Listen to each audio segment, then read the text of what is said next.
क्या आप लोगों का भी मन करता है कि काश हम लोग भी किसी यूनिवर्सिटी या किसी कॉलेज में एज एन असिस्टेंट प्रोफेसर पढ़ा सकें और कहीं ना कहीं एक कॉलेज को के अंदर ज्वाइन कर सकें, वहाँ पे एज अ टीचर हम लोग जो है काम कर सकें? क्योंकि जब बहुत बार हम अपने कॉलेज टाइम में होते हैं तो हम देखते हैं कि किस तरीके से जो प्रोफेसर होते हैं, जो असिस्टेंट प्रोफेसर होते हैं, वो आते हैं क्लास के अंदर, पढ़ाई होती है एंड बहुत ही कहीं ना कहीं हम कह सकते हैं कि इंस्पिरेशन हमें वहाँ से मिलती है कि किस तरीके से शायद हम भी ये हो सकते हैं, उनकी जगह पर हम भी आ सकते हैं।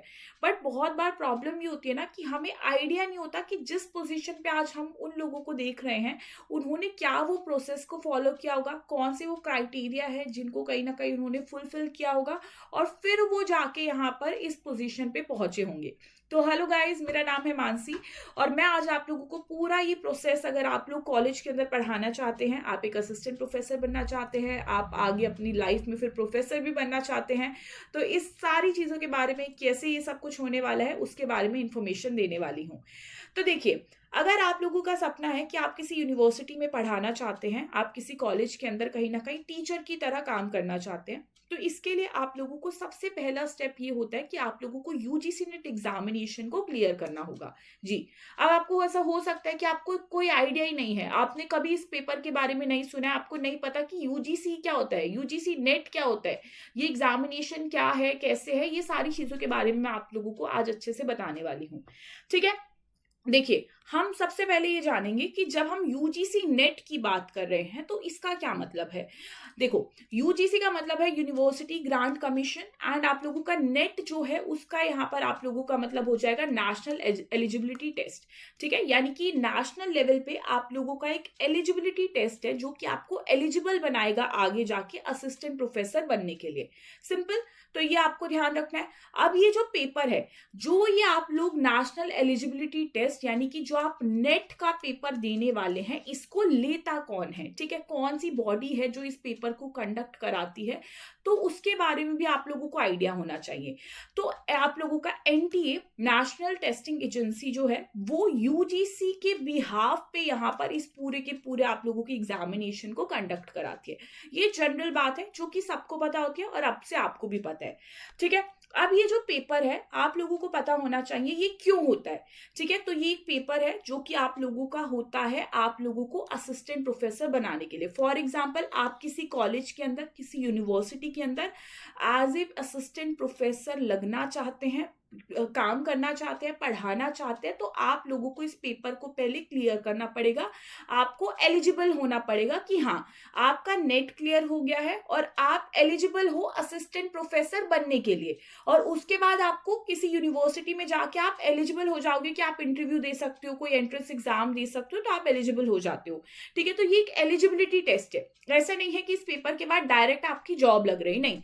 उसके लिए आप लोगों को बाद में और भी कहीं ना कहीं डीप में जाना पड़ेगा।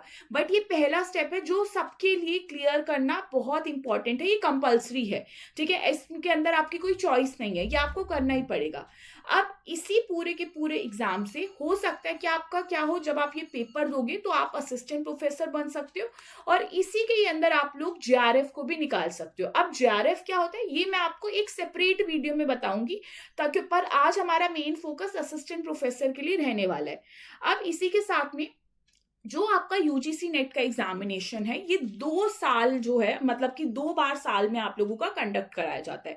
यानी कि आपके पास एक अच्छा मौका है कि आप लोगों का 6 महीने में एक हो गया और 6 महीने बाद दूसरी बार ये पेपर हो रहा है, तो कि आपके पास अच्छा चांस होता है। ठीक है, तो ये आपको देखने को मिलता है। अब बात ये आती है कि क्यों ये हो रहा है एग्जाम। तो जैसा मैंने आपको बताया, ताकि आप टीचिंग पोजीशन के लिए एलिजिबल हो जाओ। कौन से लेवल पे, हायर एजुकेशन के अंदर, कॉलेजेस, यूनिवर्सिटी और किसी इंस्टीट्यूशन के अंदर आप लोग एलिजिबल हो जाओ। ठीक है, तो ये आपको जनरली इस पेपर के अंदर देखने को मिलता है। नेक्स्ट बात ये आती है कि जब हम यूजीसी नेट एग्जामिनेशन की बात करते हैं, तो इसके लिए अगर आप ये पेपर देना चाहते हो, मान लो आपका मन है कि आपको हाँ टीचर बनना है, कॉलेजेस के अंदर मुझे पढ़ाना है, मुझे प्रोफेसर की तरह काम करना है, असिस्टेंट प्रोफेसर की तरह काम करना है, तो आपके पास कुछ एलिजिबिलिटी होनी चाहिए। ऐसा नहीं है कि डायरेक्ट आपने सोचा और बस हो गया, नहीं। तो एलिजिबिलिटी क्या है कि आपके पास कुछ एजुकेशन क्वालिफिकेशन होनी चाहिए। सबसे पहला वो एजुकेशन क्वालिफिकेशन है कि आपके पास आपकी मास्टर डिग्री होनी चाहिए। ठीक है, आपने अपना मास्टर डिग्री किया होना चाहिए जिस सब्जेक्ट के अंदर आप वो कहीं ना कहीं असिस्टेंट प्रोफेसर या प्रोफेसर बनना चाहते हो। ठीक है, अब ऐसा नहीं है कि सिर्फ मास्टर डिग्री किया तो बहुत है, नहीं। आपके आपके मास्टर्स में 55% जो मार्क्स है वो आने चाहिए। ठीक है, ये जनरल कैटेगरी के लिए। बट अगर आप बिलोंग करते हो रिजर्व कैटेगरी से, for example SC ST PWD OBC, तो आप लोगों को 50% मार्क्स ही चाहिए मिनिमम। ठीक है, और अगर आपके पास ये क्राइटेरिया जो है आप इसको फुलफिल करते हो, आप एलिजिबल हो, तो आप UGC नेट का एग्जामिनेशन का जो फॉर्म है उसको फिल कर सकते हो। ठीक है, और इसी के साथ जरूरी नहीं है कि आपका मास्टर्स बिल्कुल कंप्लीट होना चाहिए। अगर आप फाइनल ईयर में भी हो तो भी आप इस पेपर को दे सकते हो। बस हाँ, मेन चीज ये है कि आपको पहले यहाँ पे मास्टर्स जब हो जाएगी तो आपको 50 से 55% मार्क्स डेफिनेटली लेकर आने हैं।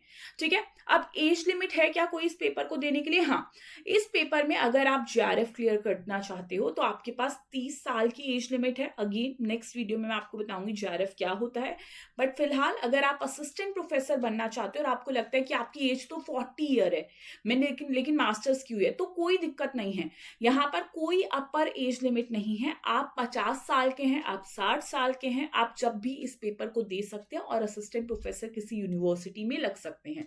ठीक है, अगर बात करें UGC नेट एग्जामिनेशन एक बार आपका क्लियर हो जाता है तो उसके बाद आप लोगों की टीचिंग जॉब और यूनिवर्सिटी के अंदर आप लोग अप्लाई कर सकते हो, और वहां पे अगर आपका इंटरव्यू एंट्रेंस एग्जामिनेशन क्लियर हो जाता है तो आप जाके यहाँ पे क्या कर सकते हो, आप यहाँ पे अपना ज्वाइनिंग कर सकते हो और पढ़ा सकते हो किसी भी यूनिवर्सिटी में। अब मेन चीज आती है सैलरी के बारे में कि अगर आप एक असिस्टेंट प्रोफेसर लगते हैं तो आपकी सैलरी कितनी होने वाली है। तो देखिए, 7th पे कमीशन के अकॉर्डिंग स्टार्टिंग बेसिक पे जो यहाँ पर होता है आपको, अगर हम गवर्नमेंट यूनिवर्सिटीज की बात करें और यहाँ पे अगर आप गवर्नमेंट तौर पे लगे हैं तो 57,000 समथिंग यहाँ पर आपका स्टार्टिंग पे होता है, प्लस साथ में आपको अलाउंस भी मिलता है फॉर एग्जाम्पल, तो वो मिला के आप लोगों का 70 से 80 पर मंथ हो जाता है। और कुछ टाइम पीरियड बाद आप देखोगे आप लोगों की सैलरी बढ़ के 1 लाख से भी ज्यादा वो हो जाती है। तो ये आपका एक जनरल प्रोसेस होता है। और अगर आप JRF क्लियर करते हो और आप किसी PhD में जाते हो तो आप लोगों को 37 से लेके 42,000 तक यहाँ पर जो पैसे हैं वो मिलते हैं। ठीक है, तो ये पूरा का पूरा क्या है, एलिजिबिलिटी है आप लोगों का अगर आप असिस्टेंट प्रोफेसर बनना चाहते हो, और तो आपको ये पेपर जो है पूरा क्लियर करना पड़ता है।